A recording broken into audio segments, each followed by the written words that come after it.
Hey everyone, this is Mike with the One Stop Co-op Shop, and today I'm reviewing Fate Defenders of Grimheim, and disclaimer that I got a review copy of this one. In Fate, 1 to 4 players control characters in a Norse village, trying to fight off the encroachment of Norse mythological monsters. You'll use your actions to move around the board, to attack, and to level up, and the enemies are consistently and persistently moving in towards your town, and if they get in there, they'll blow up parts of it until you eventually lose. And you need to engage in dice-based combat to defeat them, leveling up more and more as you do so. So let's discuss 5 key things to know about Fate Defenders of Grimheim. So first at number 5, which is the least important thing about the game, but still important or I wouldn't mention it, are the equipment cards and the side quests. And this is a full pro. I think this is such a cool mechanic. Each character has a big deck of these permanent equipment bonuses, and at the top of each card, they tell you both thematically and mechanically what action you need to take or where you need to go to unlock this equipment. And this gives a lot of variety between the characters because they can get a lot of cool tools to fight enemies with and level up with. The thematic background of how you're getting the items and the mechanical differences in how you have to achieve them is really neat. Just an awesome sort of questing mechanic overall. Now, there are issues with it, especially when it comes to randomness, but I'll talk about that in a later point. For my number 4 point, I'm looking at the monsters and their movement in the game as they go towards your town, and this is also a full pro. So at several points during the game, you'll use these spawn cards to bring in the monsters, and where they show up and which type of enemies, including even bosses, show up is highly diverse game to game. And then the monsters come in one of 3 types, each with their own special powers, but it's all very easy to keep track of. The different abilities aren't going to hurt your brain as you play. And the actual movement of the enemies is very straightforward. They just go straight towards the town in their own lines.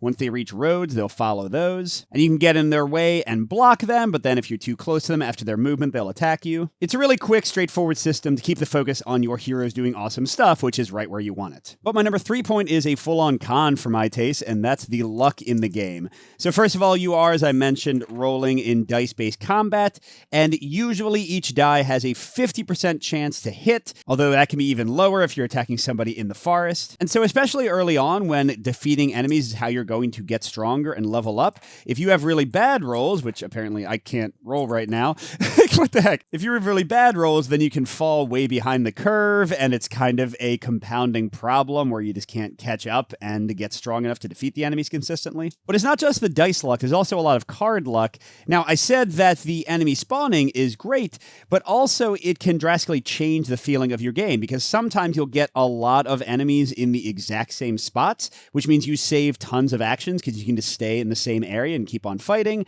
And then sometimes you'll get enemies all over the place in totally different places. Now, this is less of an issue in a higher player count game because then you kind of get spawns all over the board no matter what, but in 1 and 2 player it can be a pretty big issue. And then similarly, as cool as those equipment side quests that I mentioned are, sometimes you'll get side quests that just happen to be right next to where you already are, and you'll be able to level up very easily, and sometimes you'll get them super far away. Now, you can flip one to the back of your pile every single turn for free, so eventually you're going to get one you can complete, but I've had games where I just happen to have like 3 or 4 side quests all next to each other, and I've totally run away with it. So yeah, the balance is going to be swingy. Sometimes it'll be too easy, sometimes it'll be too hard. Moving on to my number 2 point, this one is a mix, and that's the core action system in the game. And I already mentioned this a bit, but basically you are very limited in what you can do on a turn. You get 2 actions, and you can't repeat the same action, so you can move up to 3 spaces. Then you can attack a single time, which, as I already mentioned, can be restrictive if you don't do well, if you don't accomplish what you needed to do, because then your entire turn can feel like it was wasted, and there aren't that many turns in the game. Now, I do appreciate the other options you have to get event cards that give you mitigation and stuff, to get other actions that level you up or heal you, and to give the game credit as you level up, as you get more event cards, as you unlock more abilities, as you get more equipment cards,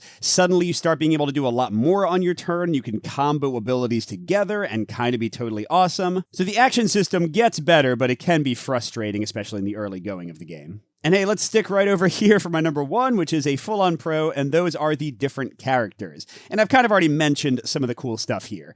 So you are leveling up into these abilities, and each ability can be leveled up into a stronger version on the back. You can level up your character card. You can unlock, as I said, new equipment, even new weapons that'll permanently give you special powers.